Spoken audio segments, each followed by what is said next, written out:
Hello everyone, welcome back to our YouTube channel RNCC nursing online coaching and online test series.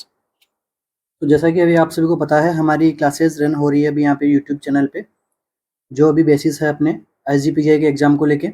साथ ही साथ में topics हमारे PGI के exam के लिए भी काफ़ी इम्पोर्टेंट है, तो दोनों के लिए क्लासेस इम्पोर्टेंट है। साथ में हम कुछ ऐसे MCQs रखते हैं अपनी क्लास में, आपको पैटर्न पता ही होगा। अगर आप हमारे डेली आप व्यूअर्स हैं तो पता होगा, अपने क्लासेस का जो व्यू रहता है उसके अंदर हम क्या करते हैं, कुछ क्वेश्चंस लेते हैं, उनको अपन एक्सप्लेन करते हैं और उन क्वेश्चन से और किस प्रकार के क्वेश्चन बन सकते हैं उन टॉपिक्स में से, जो आपके एग्जाम में आगे देखने को मिल सकते हैं। क्योंकि सारे क्वेश्चंस जो प्रीवियस एग्जाम में पूछे गए हैं उन्हीं क्वेश्चंस को हम यहाँ पे सॉल्व करवाते हैं। ठीक है, तो आगे जाके वो टॉपिक भी क्या हो जाते हैं, इंपॉर्टेंट होते हैं और आगे एग्जाम में क्वेश्चन भी उन्हीं टॉपिक से पूछने की प्रोबेबिलिटी बढ़ जाती है। क्लास शुरू करने से पहले आप सभी को बताना चाहूँगा, हमारी SGPGI को लेके स्पेशल टेस्ट सीरीज रन करवाई जा रही है RNCC के ऑफिशियल ऐप पे, जो आप प्ले स्टोर से डाउनलोड कर सकते हो। हमने एकदम अफोर्डेबल प्राइस रखी है ताकि हर स्टूडेंट जो है वो उसको बाय करके अपनी प्रिपरेशन को और अच्छी बना सके। क्वेश्चन प्रैक्टिस भी बहुत इंपॉर्टेंट है, सेल्फ एनालिसिस करना बहुत जरूरी होता है। शुरू करते हैं आज की अपनी क्लास को। MCQ है हमारे पास में, which of the following is a glandular tissue cancer. ठीक है, कैंसर का टाइप पूछा है, कौन सा टाइप है कैंसर का, ग्लैंडुलर टिश्यू है, तो इसको क्या कहते हैं। ऑप्शन है हमारे पास में लिपोसार्कोमा, एडिनोसार्कोमा, एडिनोकार्सिनोमा, न्यूरोब्लास्टोमा या फिर ओस्टियोजेनिक सार्कोमा। ऐसी कैंसरियस कंडीशन जो ग्लैंड्स में फैलती है उसको हम क्या कहते हैं, लिपोसार्कोमा, एडिनोकार्सिनोमा, न्यूरोब्लास्टोमा या फिर ओस्टियोजेनिक सार्कोमा। तो देखिए, इस क्वेश्चन का हमारा जो आंसर रहेगा वो रहेगा क्या, ऑप्शन नंबर बी। ठीक है, एडिनोकार्सिनोमा हम किसको कहते हैं, ग्लैंडुलर टिश्यू के अंदर कैंसरियस कंडीशन होना हम किसको कहते हैं, एडिनोकार्सिनोमा। इसके बाद में देखिए आपको यहाँ पे दिया गया है लिपोसार्कोमा, मीन्स क्या हो गया, फैटी टिश्यूज के अंदर क्या हो रहा है, कैंसरियस ग्रोथ देखने को मिल रही है यहाँ पे, उसको हम कहते हैं लिपोसार्कोमा। नेक्स्ट क्या है, न्यूरोब्लास्टोमा। ठीक है, तो न्यूरोब्लास्टोमा में कौन सी मोस्टली, जो न्यूरोग्लियल सेल्स के अंदर क्या हो रहा है, कैंसरियस यहाँ पे ग्रोथ देखने को मिलती है। ठीक है, ओमा मीन्स क्या होता है, कैंसर, तो न्यूरोब्लास्टोमा मीन्स जो नर्व सेल्स के अंदर या फिर न्यूरोग्लियल जो सेल होती है उनके अंदर कैंसरियस ग्रोथ होना क्या कहलाता है, न्यूरोब्लास्टोमा। उसके बाद में ऑस्टियोजेनिक सार्कोमा, ये किस में देखने को मिलता है, बोन्स के अंदर, जो बोनी टिश्यूज के अंदर यहाँ पे क्या देखने को मिलता है, कैंसर, उसको हम क्या कहते हैं, ऑस्टियोजेनिक सार्कोमा। इसके बाद में देखिए एक और कैंसर पाया जाता है, उसको हम क्या बोलते हैं, कपोसी सार्कोमा। ठीक है, इंपॉर्टेंट है। जो कब देखने को मिलता है, सबसे पहले कहाँ होता है, तो स्किन एंड म्यूकस मेम्ब्रेन के अंदर जो कैंसरियस कंडीशन होना उसको क्या बोलते हैं, कपोसी सार्कोमा। तो इसके अंदर ये कब देखने को मिलता है, एड्स वाली कंडीशंस के अंदर क्या देखने को मिलता है, कपोसी सार्कोमा देखने को मिलता है। ओके, नेक्स्ट MCQ है हमारा आज का, the cell mediated immunity is carried out by. ठीक है, ऐसी इम्यूनिटी जो किसके द्वारा बनाई गई है, सेल मीडिएट इम्यूनिटी है। ठीक है, तो वो किसके द्वारा कैरिड आउट होती है। ठीक है, उसको कौन कैरिड आउट करता है, कौन बनाता है, red blood cell, T lymphocyte, B lymphocyte या फिर CD4 सेल्स। कौन सी सेल्स है जो सेल मीडिएट इम्यूनिटी बनाती है।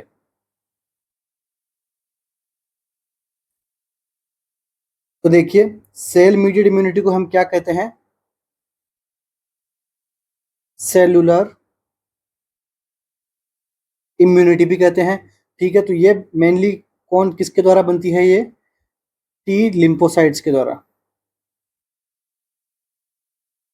ठीक है, टी लिम्फोसाइट्स क्या बनाती है, सेल मीडिएट इम्यूनिटी।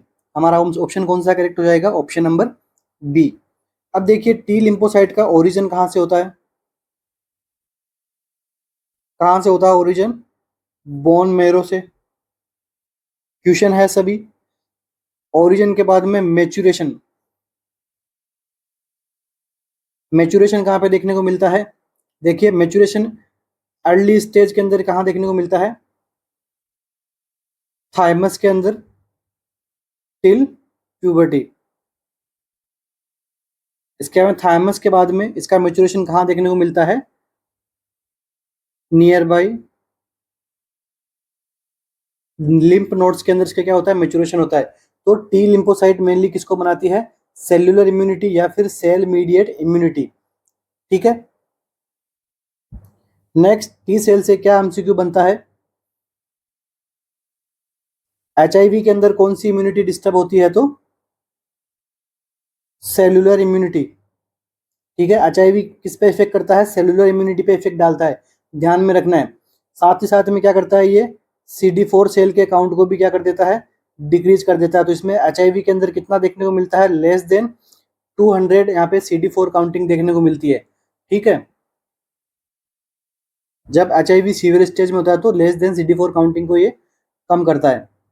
नेक्स्ट देखिए, दूसरी टाइप की इम्यूनिटी होती है, उसको अपन क्या बोलते हैं? Humoral immunity. ठीक है, ह्यूमोरल इम्यूनिटी तो इस ये किसके द्वारा बनाई जाती है? ये बनती है बीटा लिम्फोसाइट, या फिर अपन इसको क्या बोल सकते हैं? प्लाज्मा सेल्स के द्वारा। ठीक है, अब इसका ओरिजिन कहाँ होता है? इसका मैच्योरेशन कहाँ होता है? ठीक है, तो इसका ओरिजिन एंड मैच्योरेशन कहाँ पे होता है? बोन मैरो के अंदर। ठीक है, तो ये मेनली दो टाइप की इम्यूनिटी होती है, cellular immunity and humoral immunity. Next MCQ हमारा, the client has an order for gentamicin. एक क्लाइंट को ऑर्डर किया गया है क्या? जेंटामाइसिन टू बी एडमिनिस्टर, उसको एडमिनिस्टर किया जाएगा। Which lab result should be reported to the doctor. तो कौन सा लैब रिपोर्ट अगर पेशेंट की आई है उसको अपन क्या करेंगे? डॉक्टर को रिपोर्ट करेंगे। कब करेंगे? Before beginning the medication. Medication के शुरू होने से पहले अपन क्या करेंगे? डॉक्टर को रिपोर्ट करेंगे उसका लैब रिजल्ट देख के। तो कौन सी लैब रिजल्ट देखेंगे? हिमेटोक्रिट वैल्यू देखेंगे, उसकी क्रिएटिनिन वैल्यू देखेंगे, व्हाइट ब्लड सेल काउंट देखेंगे, या फिर एरिथ्रोसाइट काउंट देखेंगे। तो देखिए, जेंटामाइसिन के बारे में थोड़ा पढ़ लेते हैं, क्वेश्चन में आते हैं, एग्जाम में भी काफी इंपॉर्टेंट है ये ड्रग। जेंटामाइसिन, ठीक है, एक प्रकार की क्या है? एंटीबायोटिक की तरह वर्क करती है। कौन सी कैटेगरी की ड्रग होती है ये? Amino glycosides. ठीक है, अमाइनो ग्लाइकोसाइड्स ग्रुप की ड्रग ड्रग होती है ये। इसके बाद में इससे क्या क्वेश्चन बनता है जेंटामाइसिन से? इसके साइड इफेक्ट क्या क्या आते हैं? साइड इफेक्ट में की बात करते हैं तो सबसे पहले क्या आता है? ये क्या करवाती है? ऑटोटॉक्सिसिटी करवाती है। साथ ही साथ में क्या करवाती है? नेफ्रो टॉक्सिसिटी कोज करवाती है। ठीक है, किडनी को अफेक्ट करती है, साथ साथ में ऑटोटॉक्सिसिटी ईयर को भी, ईयर के फंक्शंस को भी ये डिस्टर्ब करती है। ठीक है, तो अब देखिए क्या करेंगे? हिमेटोक्रिट वैल्यू देखेंगे, या फिर क्रेटिनिन का लेवल देखेंगे, या फिर डब्ल्यूबीसी काउंट देखेंगे, या फिर एरिथ्रोसाइट काउंट देखेंगे। तो देखिए यहाँ पे हम लोग क्लियरली हमने इसको मेंशन किया है, नेफ्रोटॉक्सिसिटी करवाती है। तो हमें क्या देखना है? क्रिएटिनिन को लेवल को हमें असेस करना है। ठीक है, अगर किडनी डैमेज होती है तो यूरिन के अंदर क्रिएटिनिन का लेवल बढ़ जाता है। ठीक है, तो हमें क्या करना है? अगर लैब रिपोर्ट के अंदर क्रिएटिनिन का लेवल बढ़ा हुआ आता है तो क्या इंडिकेट करेगा? नेफ्रोटॉक्सिसिटी हो चुकी है, पहले से है या फिर आगे जाके इसको हो सकती है। इसलिए हमें क्या करना है? डॉक्टर को रिपोर्ट करना है। ओके, नेक्स्ट एमसीक्यू हमारा,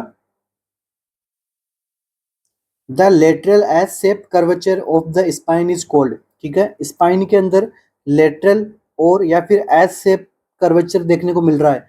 ठीक है, ये हमारी नॉर्मल स्पाइन होती है, इसके अंदर क्या देखने को मिल रहा है?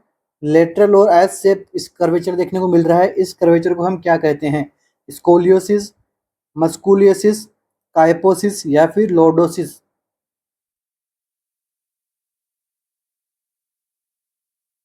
कौन सा आंसर करेक्ट होगा जिसके अंदर क्या हो रहा है? स्पाइन का लेटरल डेविएशन देखने को मिल रहा है। तो देखिए इसका जो करेक्ट आंसर जो होता है हमारा, वो कौन सा होगा? स्कोलियोसिस। ठीक है, स्कोलियोसिस वाली कंडीशन में क्या हो जाता है? लेटरल कर्वेचर देखने को मिलता है स्पाइन का।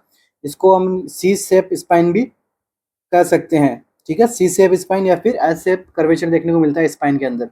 नेक्स्ट, आपको एक टर्म दी गई है यहाँ पे, क्या? काइपोसिस। तो काइपोसिस के अंदर क्या होता है? थोरेसिक कर्वेचर के अंदर यहाँ पे प्रॉब्लम देखने को मिलती है। थोरेसिक कर्वेचर कैसा होता है? आउटवर्ड हो जाएगा, आउटवर्ड हो जाएगा, आउटवर्ड प्रोट्रूशन। मीन्स क्या हो गया, ये अपनी नॉर्मल स्पाइन है, तो यहाँ पे क्या हो रहा है, ये अपना थोरेसिक रीजन और ये अपना लंबर रीजन। तो थोरेसिक रीजन का आउटवर्ड होना, ठीक है, थोरेसिक रीजन का आउटवर्ड होना, आउटवर्ड होना किसका, थोरेसिक रीजन का, तो ये क्या कहलाता है, काइपोसिस। Next condition lordosis. तो देखिए लॉर्डोसिस के अंदर क्या है, लंबर कर्वेचर, ठीक है, इसके अंदर कौन सा कर्वेचर में जो डेविएशन होता है लंबर कर्वेचर के अंदर, तो इसके अंदर क्या देखने को मिलता है, इनवर्ड कर्वेचर हो जाएगा लंबर लंबर रीजन का।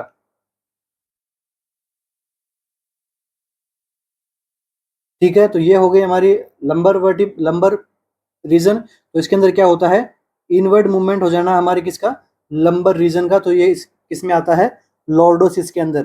ठीक है, ये प्रेगनेंसी वाली फीमेल्स के अंदर लॉर्डोसिस की कंडीशन देखने को मिलती है, क्योंकि यहाँ पे जो यूट्रस है उसकी वजह से, यहाँ पे जो वेट की वजह से उसका बेबी का जो कर्वेचर है वो स्लाइटली डिफरेंशिएट हो जाता है कई बार। ठीक है, तो यहाँ पे परमानेंट कंडीशन नहीं होती है प्रेगनेंसी में, आफ्टर डिलीवरी ये चीज़ सबसाइड हो जाती है, बट देखने को मिल सकता है। नेक्स्ट एमसीक्यू हमारा, a radiological examination using a minimal and safe amount of radiation to allow visualization of breast mass। ठीक है, क्या किया गया है, एक रेडियोलॉजिकल एग्जामिनेशन परफॉर्म किया गया है जिसके अंदर क्या करते हैं, ब्रेस्ट मास को इसके यहाँ पे क्या करते हैं, विजुअलाइजेशन करते हैं ब्रेस्ट मास का। ठीक है, तो इसमें क्या हो रहा है, विजुअलाइजेशन के साथ साथ में जो रेडियोलॉजिकल वेव्स होती है वो कैसी होती है, मिनिमल होती है और सेफ रहती है पेशेंट के लिए। ठीक है, रेडिएशन सेफ रहता है, जनरली रेडिएशन अनसेफ रहता है, बट ऐसी कौन सी प्रोसीजर इसके अंदर अपन बेस्ट एग्जामिनेशन करते हैं, इसके साथ में मिनिमल एक्सपोजर एंड सेफ रहता है वो प्रोसीजर, तो वो कौन सा होता है, option A CT scan, लिम्फेंजियोग्राम, angiogram या फिर मेमोग्राम। क्या होगा अपना इस क्वेश्चन का आंसर, देखिए इस क्वेश्चन में क्या करते हैं अपन, मेमोग्राम हमारा करेक्ट आंसर रहेगा। ठीक है, मेमोग्राम के अंदर अपन क्या करते हैं, ये एक मशीन रहती है, मशीन के अंदर अपन क्या करते हैं, ब्रेस्ट को अपन यहाँ पे होल्ड कर देते हैं और यहाँ पे पर्सन जो है वो खड़ा रहता है। तो यहाँ पे क्या हो रहा है, केवल और केवल ब्रेस्ट टिश्यू एग्जामिनेशन हो रहे हैं, बाकी की उसकी बॉडी सेफ रहती है। ठीक है, इसलिए यहाँ पे minimal and safe amount of radiation किसको दिया जाता है, ओनली एंड ओनली ब्रेस्ट को। ठीक है, तो इसको अपन क्या कहते हैं, मेमोग्राम। बाकी सीटी स्कैन में कंप्लीट बॉडी का अंदर रेडिएशन एक्सपोजर होता रहता है। लिम्फेंजियोग्राम जो लिम्फ वेसल्स की अंदर अपन करते हैं, स्टडी करते हैं, एंजियोग्राम ब्लड वेसल्स के अंदर। ठीक है, तो हमारा आंसर कौन सा करेक्ट रहेगा, option number D. Next MCQ, vitamin K is administered to a newborn shortly after birth for which of the following reason। ठीक है, विटामिन के को क्या किया गया, एडमिनिस्टर किया गया है न्यूबॉर्न को, आफ्टर बर्थ अपन लगाते हैं। ठीक है, इसका रीजन क्या है, टू प्रिवेंट डिहाइड्रेशन, डिहाइड्रेशन को प्रिवेंट करना होता है हमें, या फिर टू ट्रीट इन्फेक्शन, इन्फेक्शन को ट्रीट करना होता है, या फिर टू रिप्लेस इलेक्ट्रोलाइट्स, इलेक्ट्रोलाइट्स को रिप्लेस करने के लिए, या फिर टू फैसिलिटेट क्लोटिंग। ठीक है, क्लोटिंग को यहाँ पे इम्प्रूव करने के लिए, हमारी बॉडी में जो क्लोटिंग प्रोसेस है उसको अच्छा करने के लिए। कौन सा ऑप्शन करेक्ट रहेगा इसके अंदर, हमें क्या करना है, विटामिन के एडमिनिस्टर करना होता है।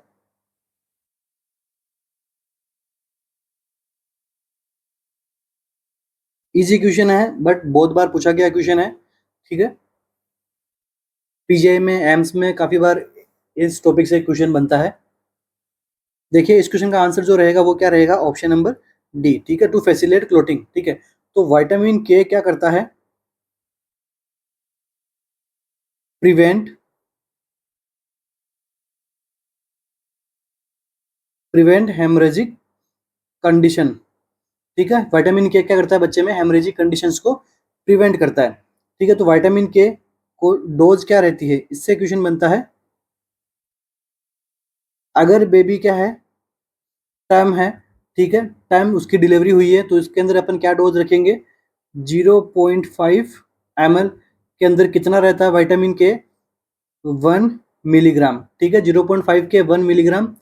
इसका रूट क्या रहता है ये भी पूछा हुआ है, रूट रहता है इसका आईएम, और बच्चों के अंदर अगर आईएम इंजेक्शन लगाना होता है तो इसकी साइट क्या रहती है, ये भी आता है, तो वास्टस लेटरलिस।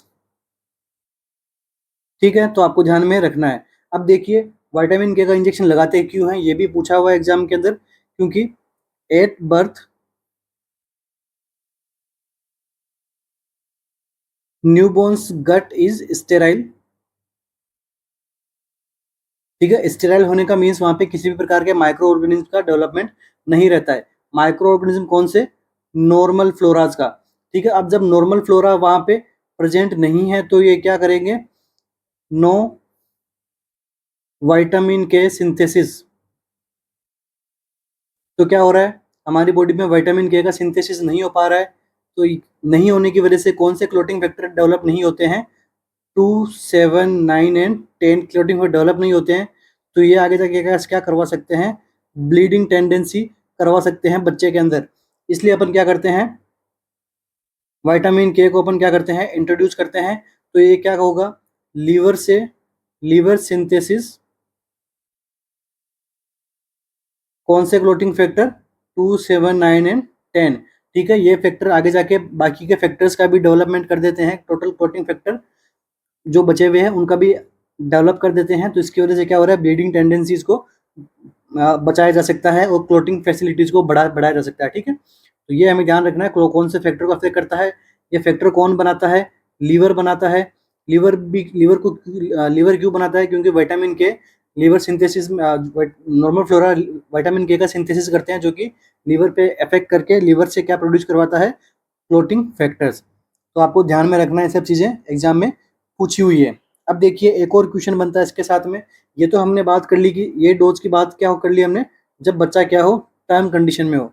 अब अगर बेबी क्या है? प्री टर्म होता है, तो यहाँ पे उसकी डोज क्या रहेगी? तो प्री टर्म के अंदर डोज कितनी रहती है? 0.5 mg। बाकी रूट वगैरह तो क्या रहता है? सेम रहता है। ये पूछा हुआ एमसीक्यू है। Preterm means before 37 week of gestation वो क्या हो गया? डिलीवर हो गया। ठीक है, तो हमारा ऑप्शन कौन सा करेक्ट हो गया इसके अंदर? To facilitate clotting. Next MCQ, barium enema is used mainly for radiological examination of the. Barium enema का हम यूज करते हैं मेनली फॉर द, इसके लिए कहाँ के? रेडियोलॉजिकल एग्जामिनेशन के लिए। ब्रेन, कॉलन, हार्ट या फिर ओरल कैविटी। ठीक है, तो देखिए एनिमा वर्ड हमें देखने को मिला है, तो ये मेनली किस में यूज होता है? कॉलन में। ठीक है, अपन लार्ज इंटेस्टाइन के लिए अपन एनिमा यूज करते हैं, तो बेरियम एनिमा भी होता है, तो उसके लिए अपन क्या करते हैं? कॉलन में इसको यूज में लिया जाता है। इसका यूज क्या होता है? To clear visualisation of obstruction, कि इंटेस्टाइन के अंदर कहाँ पे ऑब्स्ट्रक्शन वगैरह चीजें देखने को मिली है, तो ये सब चीज हमें पता होना चाहिए। नेक्स्ट एमसीक्यू क्या बनता है? कौन सी इसकी पोजीशन रहती है? तो पोजीशन के लिए लेफ्ट लेटरल पोजीशन या फिर सिम्स पोजीशन हमें प्रोवाइड करवानी होती है जब हम इनेमा इंट्रोड्यूस कर रहे होते हैं। तो नेक्स्ट एमसीक्यू क्या बनता है इससे? कॉन्ट्राइंडिकेशन किस किस में होता है बेरियम इनेमा?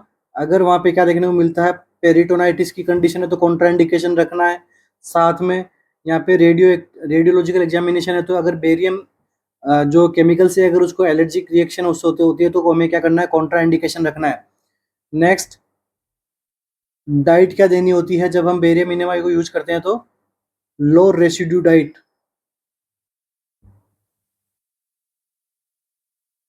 बिफोर एग्जामिनेशन हमें क्या प्रोवाइड करवानी होती है?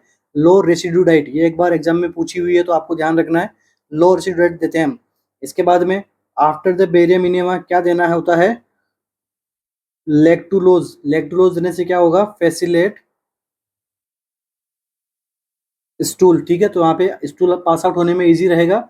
और स्टूल कैसा देखने को मिलेगा? वाइटिश। तो आपको क्या करना है? एजुकेट करना है किसको? पेशेंट को, कि आपका स्टूल जो कैसा रहेगा? वो वाइट रहेगा। एक नॉर्मल फाइंडिंग है, क्योंकि बेरियम जो केमिकल होता है, बेरियम डाई जो होती है वो आगे जो बाहर निकलता है स्टूल साथ में, तो स्टूल को कलर कैसा बना देता है? स्लाइटली वाइटिश कर देता है। ठीक है, तो ये सब चीजें ध्यान में रखनी होती है। नेक्स्ट एमसीक्यू हमारा, while doing colostomy irrigation the height of the irrigation bag should be around. ठीक है, क्या हो रहा है यहाँ पे? कोलोस्टोमी इरिगेशन चल रहा है। अब यहाँ पे क्या पूछ लिया आपसे? Height of the irrigation bag. Irrigation bag की हाइट क्या होनी चाहिए? ऑप्शन में क्या है, 18 इंचेस, 24 इंचेस, 8 इंचेस या फिर 36 इंचेस। क्या हाइट होनी चाहिए कोलोस्टोमी बैग की जब हम क्या करते हैं, इरिगेशन करते हैं? तो थोड़ा हम डिस्कस कर लेते हैं कोलोस्टोमी की रिगार्डिंग, क्योंकि देखिए कोलोस्टोमी, एंडोट्रेकियल ट्यूब, ट्रेकियोस्टोमी और एनेमा, ठीक है, तो ये ऑक्सीजन थेरेपी, ये सारी चीज़ें इंपॉर्टेंट है फंडामेंटल्स के अकॉर्डिंग, फंडामेंटल नर्सिंग के अकॉर्डिंग। इनको जरूर आपको पढ़ना होता है एग्जाम से पहले, क्वेश्चंस पुट ऑन होते हैं इनसे। देखिए कोलोस्टोमी, कोलोस्टोमी का मतलब क्या होता है, surgical opening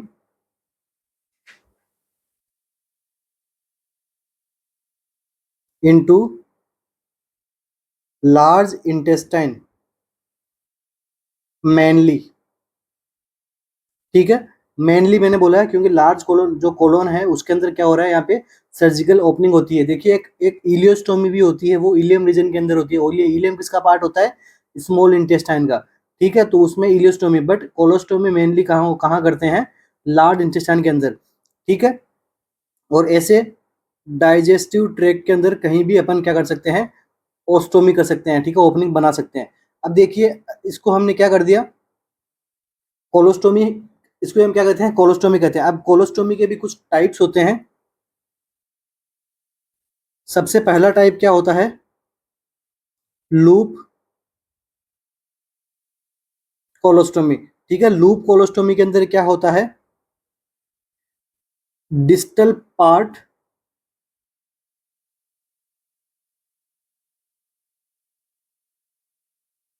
remain in body, ठीक है, जो लाइक ये हमारा क्या है, लार्ज इंटेस्टाइन है, और यहाँ पे हमने क्या कर दिया, लूप बना के इसके अंदर हमने ओपनिंग प्रोवाइड कर दी है। यहाँ पे क्या हो रहा है, डिस्टल पार्ट जो रहता है वो हमारी बॉडी के अंदर ही प्रेजेंट रहता है इसका, ठीक है। ये ट्रांसवर्स, ट्रांसवर्स के अंदर हमने इसको क्या कर दिया, ओपनिंग बनाई है, उसका डिस्टल पार्ट को अपन क्या करते हैं, रेस्ट करवाते हैं इसको। लाइक यहाँ पे अपन क्या, अगर कोई सर्जरी वगैरह होती है तो यहाँ पे उसको अपन यहाँ से जो है वो स्टूल का पास आउट हम लूप जो ट्रांसवर्स कोलोन के अंदर बना के हम स्टूल पास आउट करवा सकते हैं, ठीक है। इसे हम ट्रीट होने के लिए अपन इसको रेस्ट करवा देते हैं टर्मिनल कोलोन को, ठीक है। इसके बाद में आती है second one, and colostomy.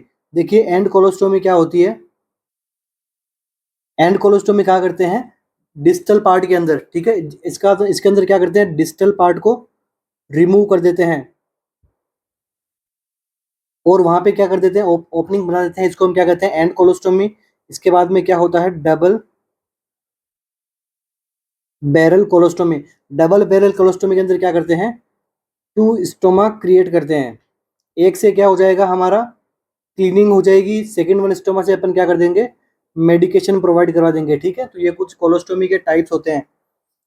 Next important MCQ, अब देखिए इंपोर्टेंट एमसीक्यू का मतलब, ये तो फॉर नॉलेज, यहाँ से क्वेश्चन नहीं पुट ऑन होता है एग्जाम के अंदर। कहाँ से पुट ऑन होता है एग्जाम में, क्या पूछा जाता है, most common type of colostomy कौन सा है, इट इज एंड कोलोस्टोमी, ठीक है। आपको पता होना चाहिए एंड कोलोस्टोमी है क्या, इसलिए अपन ने ऊपर थोड़ा ओवरव्यू किया है इनका। नेक्स्ट, कहाँ यूज होती है ये, रेक्टल कैंसर वाली कंडीशन के अंदर क्या करते हैं, एंड कोलोस्टोमी करते हैं। रेक्टल कैंसर हुआ है वहां पे, तो उसको अंदर क्या कर दिया हमने, रेक्टम को आउट बाहर निकाल दिया, मतलब क्या हो गया, डिस्टल पार्ट को हमने रिमूव कर दिया और वहां पे क्या कर दी, कोलोस्टोमी बना दिए, तो वो क्या हो गया, and colostomy. Next, most common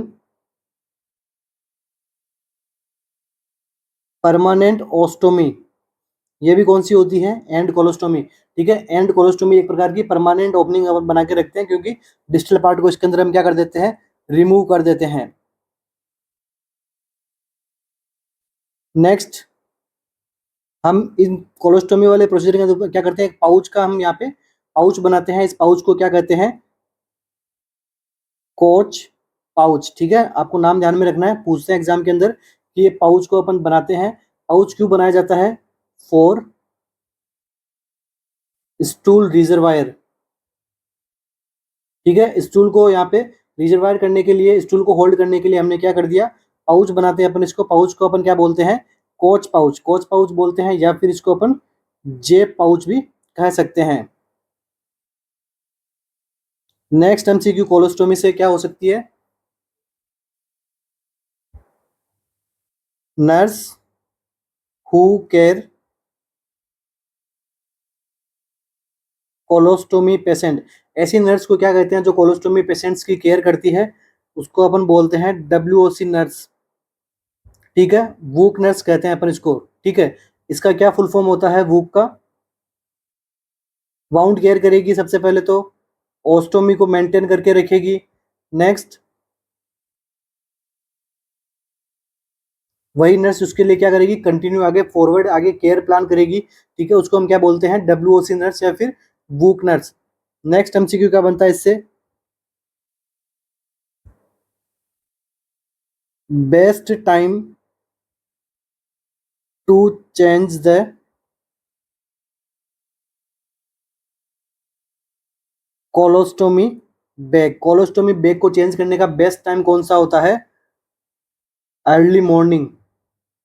ठीक है, अर्ली मॉर्निंग क्यों रहता है? क्योंकि यहाँ पे जो होता है क्या, बोवेल जो है वो लेस एक्टिव रहता है। ठीक है, early morning like 3 to 4 PM पे क्या बोवेल जो है वो रेस्टिंग स्टेज में होता है, लेस एक्टिव होता है। ठीक है, और कुछ भी खाने या पीने से पहले हमें क्या करना होता है, कोलोस्टोमी बैग को चेंज करना होता है। नेक्स्ट MCQ क्या है, best time to colostomy irrigation. अब क्या करना है, नर्स को क्या करना है, यहाँ पे कोलोस्टोमी इरिगेशन करना है। तो इसका बेस्ट टाइम क्या है, देखिए सब क्वेश्चन एग्जाम में पूछे हुए हैं। ठीक है, एम्स में सारा क्वेश्चन पूछा हुआ है, PGI भी पूछता है। ठीक है, आपको वो एक केयर प्लान बना के क्वेश्चन देगा और वहाँ पे पूछेगा अब बताइए नर्स को पेशेंट के लिए बेस्ट टाइम कौन सा है कोलोस्टोमी इरिगेशन का। तो ये कौन सा होता है, after 2 to 3 hours of meal. ठीक है, after 2 to 3 hours of meal के बाद में क्या करना है हमें, कोलोस्टोमी इरिगेशन का बेस्ट टाइम होता है। Next MCQ, irrigation by colostomy irrigation किसके द्वारा किया जाता है? सबसे पहले तो क्या हो गया यहाँ पे, स्टेराइल वाटर को हम यूज में ले सकते हैं। नेक्स्ट सेलाइन वाटर को अपन यूज में ले सकते हैं। नेक्स्ट अगर हमें क्लीनिंग करनी है वहाँ की, बैक्टीरियल वगैरह ग्रोथ अगर दिखाई दे रही है उस क्लीन करना उसको, तो KMnO4 पोटेशियम परमैंगनेट को यूज में ले सकते हैं। तो इसके लिए देखिए एक बार MCQ बना था, क्या रेशियो रखेंगे अपन पोटेशियम परमैंगनेट का, तो ये रहता है 1:5000 के अंदर हमें बनाना पड़ता है।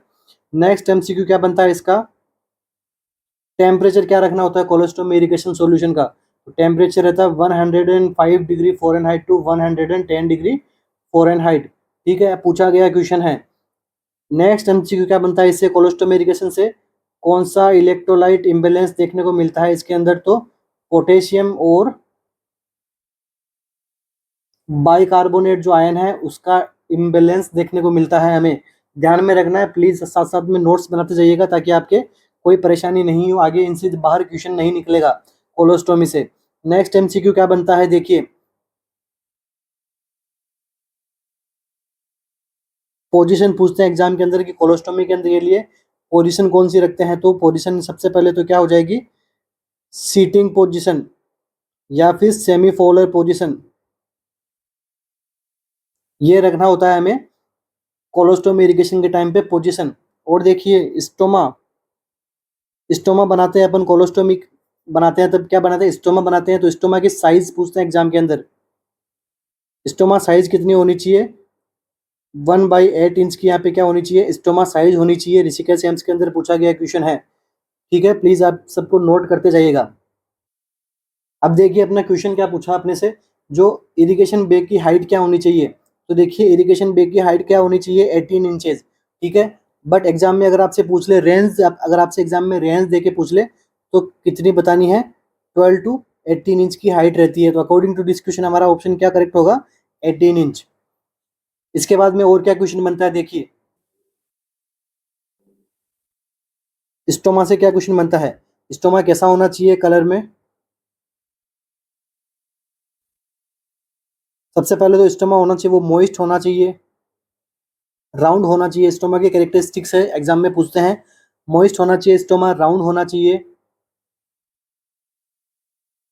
बीफी रेड होना चाहिए, या फिर बीफी रेड नहीं तो आपको कैसा देखने को मिल सकता है, डार्क पिंक रेड।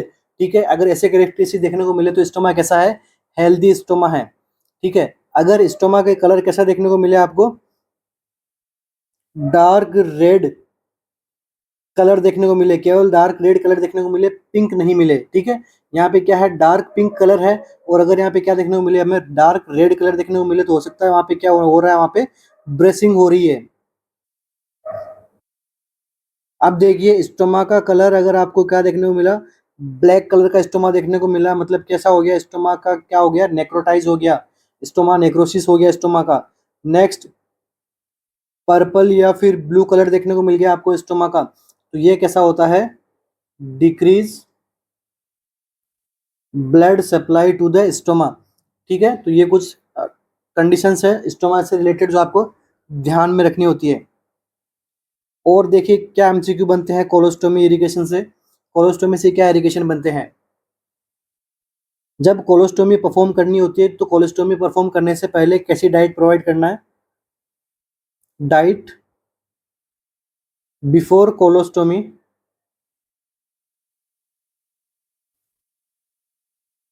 लो फाइबर डाइट को क्या करना है, 2 to 3 days बिफोर क्या करना है, प्रोवाइड करवाना है पेशेंट को। और क्या क्वेश्चन बनता है एग्जाम के अंदर, आपसे पूछ लिया कि एक पेशेंट है जिसको कोलोस्टोमी की गई है, उसको 72 आवर्स तक वहाँ पे क्या हो गया, बोवेल साउंड है वो क्या हो गया उसका, एब्सेंट है। तो ये कैसी कंडीशन है, तो ये एक प्रकार की क्या है, नॉर्मल कंडीशन है। अगर इससे भी ज़्यादा अगर बोवेल साउंड एब्सेंट आ रहा है तो आपको हेल्थ केयर प्रोवाइडर को क्या करना है, आपको इन्फॉर्म करना है। नेक्स्ट आपसे पूछ लिया कि भाई नर्सिंग रिस्पॉन्सिबिलिटी क्या होती है जिसके अंदर कोलोस्टोमी बनाई गई है फिर स्टोमा बनाया गया है, तो आप पे क्या करना है, नर्सिंग प्रोवाइड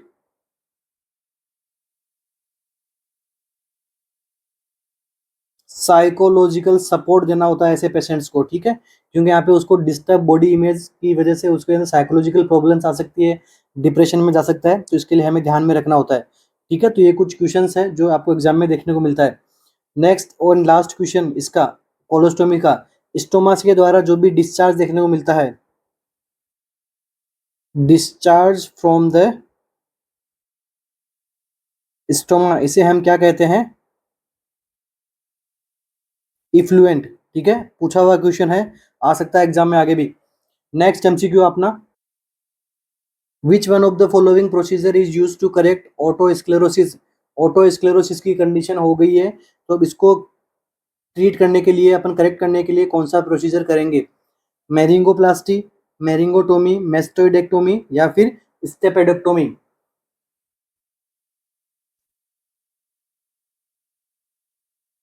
ऑटोस्क्लेरोसिस क्या होता है, hearing loss due to ear's inability to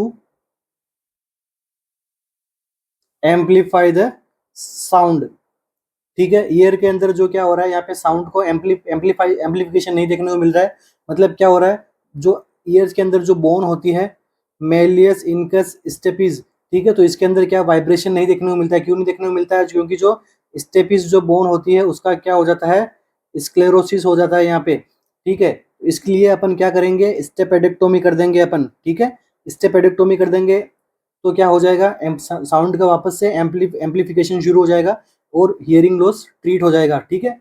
stapes क्या होती है, स्टेपिस से क्या क्वेश्चन बनता है, smallest bone in human body कौन सी है, स्टेपिस। नेक्स्ट आपको क्या दिया गया है, मेरिंगोप्लास्टी, मेरिंगोप्लास्टी के अंदर क्या होता है, जो हमारी टिम्पेनिक मेम्ब्रेन होती है उसको क्या करते हैं, रिपेयर करते हैं, उसको हम क्या बोलते हैं, मेरिंगोप्लास्टी।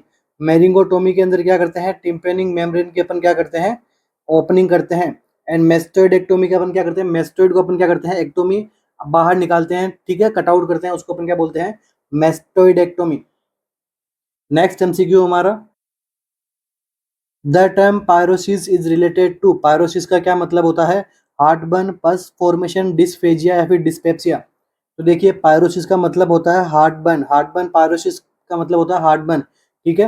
एपिगेस्ट्रिक पेन देखने को मिलता है पायरोसिस वाली कंडीशन में, और ये कहाँ पे होता है, गैस्ट्रो इसोफेजियल रिफ्लेक्स डिजीज के अंदर क्या हो रहा है, बार बार आपके अंदर क्या हो रहा है, HCl का रिसिक्रेशन बढ़ रहा है, जिसकी वजह से क्या हो रहा है, रीगर्जिटेशन होता है, रीगर्जिटेशन होता है तो क्या हो रहा है यहाँ पे, कार्डियक इस पिक्चर के पास के अंदर क्या हो रहा है, हार्ट बर्न होता है, जलन हमें महसूस होती है, इस कंडीशन को क्या बोलते हैं, pyrosis. Next MCQ, A client has an order for ferrous sulfate liquid. Which method of administration would be best? अब क्या कर रहा है क्लाइंट, क्या कर रहा है, फेरस सल्फेट को इनटेक कर रहा है। विच मेथड ऑफ एडमिनिस्ट्रेशन, अब कौन सा मेथड है एडमिनिस्ट्रेशन का वो बेस्ट है इस क्लाइंट के लिए। Administration medication with milk, milk के साथ में दे दीजिए, एडमिनिस्ट्रेशन मेडिकेशन विथ मील के साथ में दे दीजिए, या फिर ऑरेंज जूस के साथ में दे दीजिए, या फिर अनडाइल्यूटेड दीजिए, बिना डाइल्यूशन के साथ में इसको दे दीजिए। हमें क्या देना है, लिक्विड देना है तो डाइल्यूट तो करना पड़ेगा। ऑप्शन नंबर डी तो यहाँ पे गलत हो जाता है। Next most important MCQ, milk के साथ में क्या रखना है, इसको कॉन्ट्रा इंडिकेशन है, ठीक है। फेरस सल्फेट को कभी भी मिल्क के साथ में नहीं देना होता है, ध्यान में रखना, एग्जाम में आप करेक्ट मत कर देना प्रीवियस को।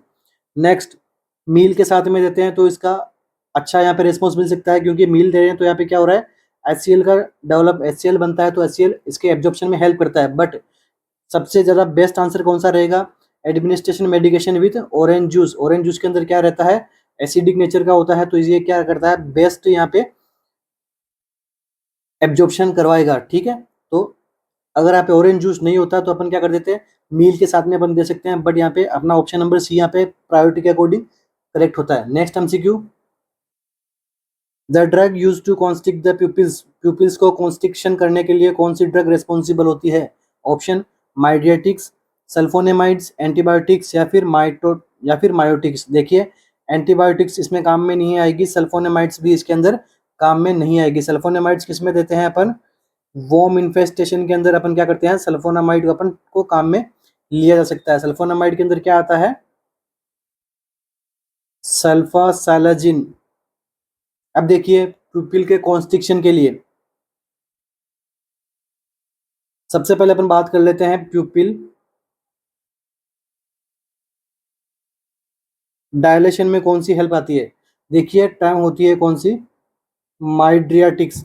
डी से आप समझ सकते हो क्या, डायलेशन के लिए। मैंने ऐसे याद रखा है इसको, जब मैंने एग्जाम देता था मैं, तब मैं इसको ऐसे याद करता था। तो डी से डायलेशन मतलब क्या हो गया, माइड्रियाटिक्स। डी किस में आ रहा है, माइड्रियाटिक्स में आ रहा है, मायोटिक्स में नहीं आ रहा है। तो ऐसी ड्रग जो कौन सी है, माइड्रियाटिक्स है, वो क्या करवाएगी, प्यूपिल डायलेशन में हेल्प करवाती है। तो कौन सी ड्रग होती है जो माइड्रियाटिक्स होती है, वो होती है हमारी क्या, एट्रोपिन सल्फेट, ठीक है। तो आपसे एट्रोपिन सल्फेट का तो पूछा नहीं है, क्या पूछा है आपसे, प्यूपिल को कॉन्स्ट्रिक्ट करवाना, डायलेशन नहीं करवाना। तो कौन सा ऑप्शन बचा हमारा, मायोटिक्स, ठीक है। अपन क्या करेंगे, मायोटिक्स ड्रग्स देते हैं, उसकी वजह से क्या हो रहा है यहाँ पे, मायोटिक्स ड्रग्स क्या करती है, पैरासिम्पेथेटिक नर्वस सिस्टम को क्या करती है, स्टिमुलेट करती है। तो इसके इसकी वजह से क्या हो रहा है, प्यूपिल्स का कॉन्स्ट्रिक्शन होता है। और माइडेटिक ड्रग जो होती है वो क्या करवाती है, सिंपैथेटिक नर्वस सिस्टम क्या करवाती है, स्टिमुलेट करती है, ठीक है। तो इससे वजह से क्या होता है, प्यूपिल का डायलेशन होता है। आपने पढ़ा होगा फियर एंड फाइट रिस्पॉन्स के अंदर प्यूपिल का डायलेशन होता है, मतलब क्या हो गया, सिंपैथेटिक नर्वस सिस्टम ने अपनी एक्टिविटी की, और ये यहाँ पे क्या हो गया, इसका प्यूपिल डायलेशन करवा दिया, ठीक है। कंफ्यूज नहीं होना आपको, कंसेप्ट को समझते हुए हर चीज सिंपल हो जाती है। और देखिए क्वेश्चन बनता है एग्जाम में, एक पिन पॉइंट प्यूपिल किस में देखने को मिलती है, ऑर्गेनो फॉस्फेट पॉइजनिंग के अंदर, ठीक है। पिन पॉइंट प्यूपिल किस में देखने को मिलती है, ऑर्गेनोफॉस्फेट पॉइजनिंग के अंदर, और इसका एंटीडोट क्या है, एट्रोपिन सल्फेट, ठीक है। ध्यान में रखना है, गलत नहीं करके आना, एग्जाम के अंदर पूछते हैं बहुत बार इसको, ठीक है। या फिर इसको क्या हो जाएगी, ड्रग ऑफ चॉइस क्या है इसकी, atropine sulphate. Next MCQ, the act of purging of emotion is called, ठीक है। इमोशंस को आपको क्या करना है, बाहर निकालना है, तो ये कौन सी एक्ट होती है, compulsion, catharsis, catalepsy, sorry cataplexy, या फिर कन्फाबुलेशन। ऐसी प्रोसेस, ऐसा एक जिसके अंदर क्या करते हैं, इमोशनल फीलिंग्स को बाहर निकाला जाता है, ये कौन सी कंडीशन होती है, कैथारसिस। इसको हम क्या बोलते हैं, कैथारसिस बोलते हैं। इसके अंदर क्या करते हैं, इमोशनल जो एक्टिविटीज होती है इसको हम बाहर निकालते हैं। Next, compulsion. कंपल्सन के अंदर क्या होता है, पर्सन को क्या होता है, देखिए कंपल्सन मतलब क्या होता है, OCD, ऑब्सेसिव कंपल्सन डिसऑर्डर्स के अंदर अपन पढ़ते हैं। इसके अंदर ओसीडी के अंदर क्या होता है कि अनवांटेड पेशेंट को क्या आते हैं, थॉट्स आते हैं, लीड टू रिपीटेटिव बिहेवियर। ठीक है, पेशेंट्स को ऐसे थॉट आएंगे, ठीक है, ऐसे ऑब्सेशन आएंगे जो कैसे करेंगे, जो जिनको सबसाइड करने के लिए हमें क्या करना है, कंपल्सन, हमें एक्टिविटी करनी होती है। अगर हम वो एक्टिविटी नहीं करेंगे तब तक उसके मन में ऐसे थॉट्स आएगा, लाइक मैंने मेरे रूम के ताला दिया नहीं दिया, मैंने मेरी बाइक को लॉक किया नहीं किया, तो ये सब चीज़ें बार बार, मैंने हैंड वॉश किया नहीं किया, हैंड वॉश कर लेता है तो फिर 1-2 मिनट के बाद में वापस से उसको ऐसे ऑब्सेशन आते हैं, थॉट्स आते हैं कि मेरे हैंड्स जो है वो कंटामिनेटेड हैं, हमें मुझे वापस हैंड वॉश करना है। जब तक हम कंपल्सन नहीं कर लेते, जब तक हम इस बिहेवियर को फॉलो नहीं कर लेते, तब तक ये एंजाइटी सबसाइड नहीं होती है, कंटिन्यू बनी रहती है। इसके बाद में देखिए क्या है, कैटालेप्सी। कैटालेप्सी के अंदर क्या होती है, वॉलंटरी मसल वीकनेस देखने को मिलती है पेशेंट के अंदर। ठीक है, वॉलंटरी मसल वीकनेस देखने को मिलती है विथ इंटेंस इमोशन। ठीक है, इंटेंस इमोशन वाले स्टेज के अंदर क्या होता है, पेशेंट्स की जो वॉलंटरी मसल्स होती है वो क्या हो जाती है, वीक हो जाती है। इसको हम क्या बोलते हैं, कैटाप्लेक्सी। एक और होता है, टर्म होता है इसी के मिलता जुलता, कैटालेप्सी। ठीक है, कैटालेप्सी एंड कैटाप्लेक्सी दोनों चीज होती है। तो कैटालेप्सी के अंदर क्या देखने को मिलता है, मसल मसल रिजिडिटी देखने को मिलती है, किसमें, कैटालेप्सी के अंदर। और कैटाप्लेक्सी के अंदर क्या होता है, मसल वीकनेस देखने को मिलती है। नेक्स्ट क्या है, कन्फाबुलेशन। कन्फाबुलेशन के अंदर क्या होता है, fill gap in memories by false ideas. ठीक है, अपन किसी पर्सन, अपन पेशेंट को क्या करते हैं, अपन कुछ बात कोई एक्टिविटी के बारे में उससे बात करते हैं, तो वो क्या करता है, उस एक्टिविटी के बारे में बताता तो है, बट वो क्या करता है, बीच के जो गैप रहता है उस मेमोरी के, उस एकदम उसको करेक्ट नहीं पता रहती है, तो वो क्या करता है, उस गैप को किसी और बात से, किसी और एक्टिविटी के साथ में उसको फिल करने की कोशिश करता है। ठीक है, गैप को यहाँ पे फिल करने की कोशिश करता है, इसको हम क्या बोलते हैं, कन्फाबुलेशन। ठीक है, तो हमारा आंसर क्या हो जाएगा, कैथारसिस के अंदर अपन क्या करते हैं, स्ट्रॉन्ग फीलिंग्स को अपन क्या करते हैं, बाहर निकालते हैं और पेशेंट की जो बिहेवियर है उसको मॉडिफाई करते हैं। ये कंडीशन क्या कहलाती है, कैथारसिस। ठीक है, तो इसी के साथ ही आज का अपना सेशन कंप्लीट करते हैं। आशा करता हूँ कि वीडियो आपको अच्छा लगा हो, और कुछ डाउट्स वगैरह हो तो कमेंट बॉक्स में ज़रूर कमेंट कीजिए, तो हम वहाँ पे क्या करेंगे, सॉल्यूशन प्रोवाइड करवाने की कोशिश करेंगे। साथ साथ में हमारी टेस्ट सीरीज रन करवाई जा रही है एसजीपीजीआई को लेके, पीजीआई को लेके, तो आप उनको भी ज्वाइन कर सकते हैं। हमने उसको एकदम अफोर्डेबल प्राइस रखी है उसको, ताकि हर स्टूडेंट जो है वो उसका यूज़ कर पाए। Okay, wish you all the best, thank you so much बने रहने के लिए। मिलते हैं अपनी नेक्स्ट क्लास के अंदर। Thank you.